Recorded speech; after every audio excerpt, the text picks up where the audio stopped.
I'd like to begin with a little anecdote that I believe underwrites the rationale for our presentation. There was an ex-colleague of mine who was the kind of person who would constantly talk about leaving the radio on at work because it helped the workday go faster, or being obsessed with Fridays and hating Mondays. So he was telling me that he was absolutely obsessed with his leisure time, and yet he poo-pooed my research. Actually said it was everything that was bad about universities nowadays.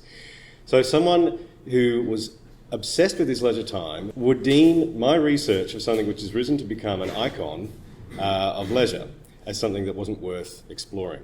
So I wanted to move on and ask, hands up everyone who has ever ridden a roller coaster. Thank you. Have you ever really thought about why and what you were actually doing when you were riding that roller coaster? So when you think about roller coasters, they're actually extremely odd the way that they work. They're located quite a distance outside of major urban centres. It's very expensive to get in, especially if you have a family, and it's not unusual to wait more than 2 to 3 hours for a 60 to 90 second ride to nowhere. The fact that we do this so unthinkingly, I really think speaks to our humanity. But according to Alan, quote, "You don't need a degree in engineering to design roller coasters. You need a degree in psychology." According to Rollercoaster database, which is the authoritative registry of coasters past and present, 3,490 coasters currently operate worldwide.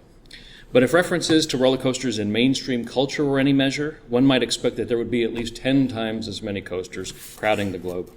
Consider, for example, the fact that last year both Justin Bieber and Luke Bryan had hits titled Rollercoaster on the pop and country charts, respectively.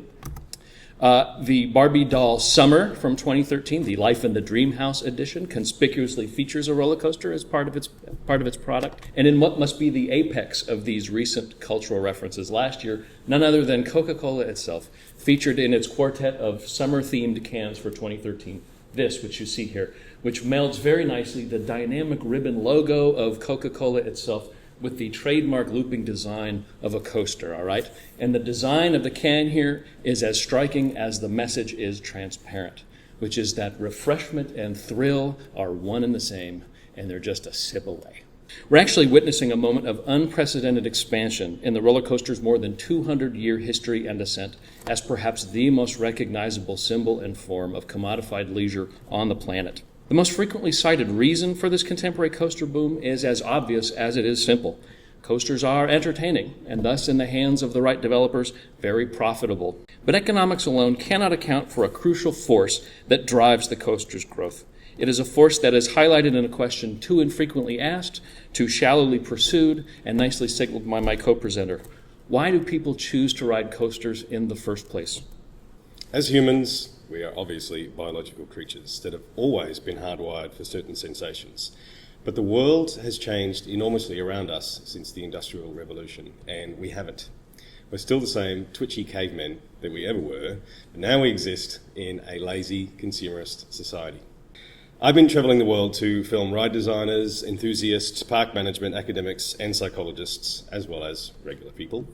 The simple answer to why roller coasters exist was answered quite quickly. We have a strong psychological need for them, and they make a lot of money. The next question was, then why do we have a strong psychological need for them? It's clear that at a biological level we have a certain kind of engagement. We need a certain kind of engagement with thrills, and coasters may just be one of our most easily accessible ways to access them. There is a distinction made between how you obtain these thrills. One way to get them is hard, climbing Everest. It's incredibly expensive. You have to take a lot of time to train for it, and you'll probably die, let's be honest. The other way is easy. You can just drop some money and go down to your local park and ride a roller coaster. Marie Ruby is a veteran rides operation manager at Kennywood in Pittsburgh who says regular people like you and me can get the same kind of thrills on a ride and the same sense of achievement when you get off. Tony Clark, who's the PR manager of the gigantic Cedar Point Park in Ohio, says that you have earned that thrill, and it is the same feeling that you get when you earn a degree.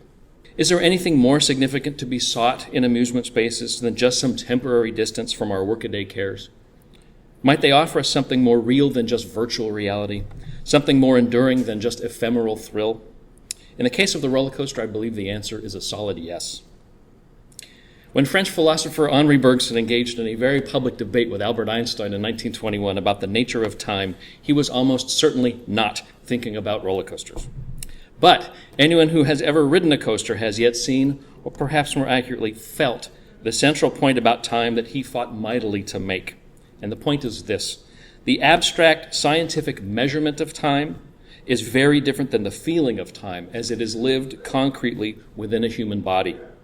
This fact is obvious to anyone who has ever been greeted at the beginning of a ride queue by a sign such as this, right? Regardless of the numerical quantity of time that this sign conveys, and regardless of how accurate it is in stating that an hour and 50 minutes of waiting stand before you can enter the ride, the sign is utterly powerless to convey anything about the felt reality of this time.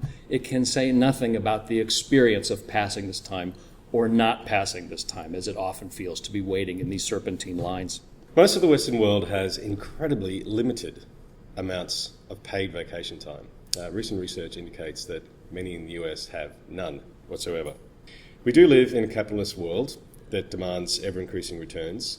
An interesting fact was that capitalism itself defined leisure as non-work time, and then very quickly set about commodifying that non-work time. Theme parks like Disney expertly commodify this compressed leisure time, because how many other places can you travel multiple different worlds in the same day? You're driven to consume these thrills because that's what the media has promoted to you as a thrill. If you want a thrill, you go to a theme park. The advertising and media awareness alone drown out other alternative forms of leisure. I'd like to propose a neologism. What we're experiencing is the amusement industrial complex.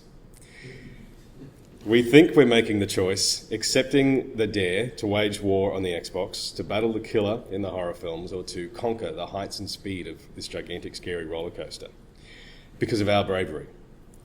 But in actual fact, we're being carefully controlled through the entire experience, from the media that defines the lofty pursuits, the advertising that presents a thrill ride or a theme park as a viable alternative, to the post-ride picture that you immediately put up on social media to continue the cycle with your friends. So you unintentionally help to promote the very cycle that brought you there in the first place.